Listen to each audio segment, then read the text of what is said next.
శ్రీగురుభ్యో నమః. శ్రీ మహాగణాధిపతయే నమః. శ్రీ సరస్వత్యై నమః. భక్తులరా, సత్సంగంలో భాగంగా ఇప్పుడు మనం రామాయణం యథాతథంగా చెప్పుకుందాం. నిన్నటి వరకు మనం బాల, అయోధ్య, అరణ్య, కిష్కింధ, సుందరకాండలని 5 కాండలు పూర్తి చేసాం. యుద్ధకాండలో కూడా మనం 26 సర్గలు పూర్తి చేసాం. 27వ సర్గలోని 37వ శ్లోకం వరకు చెప్పుకున్నాం. ఈ రోజున 38వ శ్లోకం కొనసాగిద్దాం. కొనసాగించే ముందు వాల్మీకి మహర్షిని ప్రార్థన చేసుకుందాం.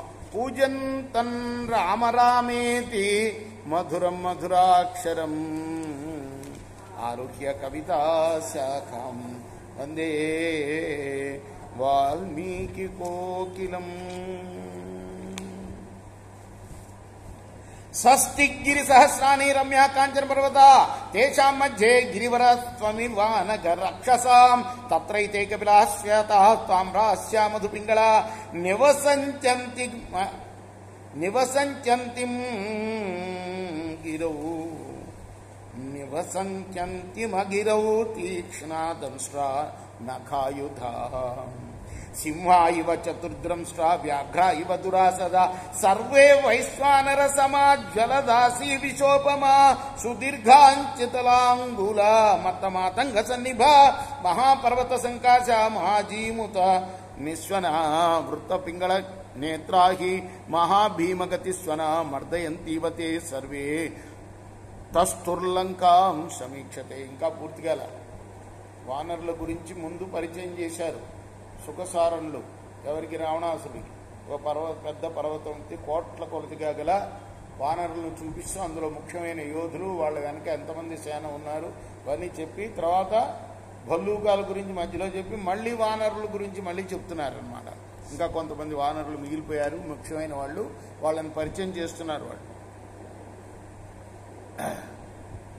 మేరు పర్వతం గురించి నిన్న చెప్పుకున్నాం కదా. అక్కడ అడ్రస్ చెప్పి ఒక కేసరి అనే ఎవరైనా హనుమంతుల వారి తండ్రి, ఆయన గురించి చెప్పుకున్నాం మనం.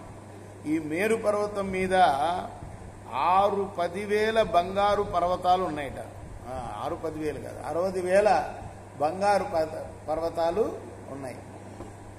6-10 అన్నా అదే కానీ 60,000, 6 బదులు 60,000, 60,000 బంగారు పర్వతాలు ఉన్నాయట.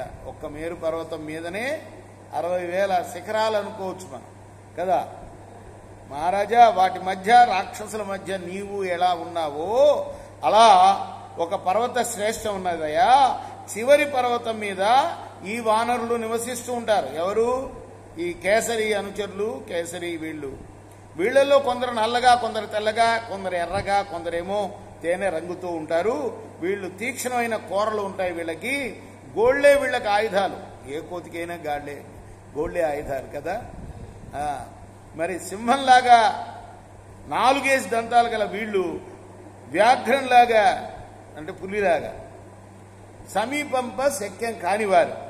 అందరూ కూడా అగ్నితో సమానులు, ప్రజ్వలిస్తున్న సర్పాలతో సమానులు, మదించిన ఏనుగులతో సమానులైన వీరి తోకలు చాలా పొడుగ్గా చాలా అందంగా ఉంటాయి. పెద్ద పర్వతాల వంటి ఆకారాలు గల ఈ వానరులు పెద్ద మేఘాల్లాగా గర్జిస్తూ ఉంటారు. వీళ్ళ నేత్రాలు గుండ్రంగా పచ్చగా ఉంటాయి. వీరి గమనం ధ్వని కూడా చాలా భయంకరం. వీళ్ళు లంకా సమీపం ముందు ఇప్పుడు నిలిచి చూపులతోనే నీ లంకను దహించేస్తున్నారా అన్నట్లుగా ఉన్నారయ్యా. ఏష చైషామధిపతిర్మధ్యే తిష్టతి వీర్యవాన్ జార్థి నిత్యమాదిత్యం ఉపతిష్టతి బుద్ధిమాన్ నామ పృథివ్యాం విఖ్యాతో రాజన్ శతబలీతియా ఏషైనా సంసతే లంకా సేనానీకేన మర్ధితు. మహారాజా, ఇంకా ఒకడున్నాడు శతబలి అనే పేరు వాడు. వీడు చాలా ప్రసిద్ధుడయ్యా. కేసరి సంగతి అయిపోయింది. శతబలి గురించి చెప్తున్నాడు. వీళ్ళ మధ్యనే నిలబడి ఉన్నాడు. ఈ కేసరి సమూహం మధ్యలో వీడు జయాన్ని సంపాదించకూడుతూ నిత్యం కూడా సూర్యుణ్ణి ఆరాధిస్తూ ఉంటాడు. వీడొక్కడే తన సైన్యంతో కలిసి వచ్చి లంకను మర్దించాలి అని కోరుకుంటూ ఉన్నాడు. వాడు విక్రాంతో బలవాన్ సురః పౌరుషేష్వే వ్యవస్థితః రామప్రియార్థం ప్రాణానాం దయాన్న కురుతే హరి. పరాక్రమవంతుడు వీడు, మంచి బలవంతుడు, మంచి సూర్యుడు. తన పురుషకారం మీద విపరీతమైన నమ్మకం కలిగిన వాడు.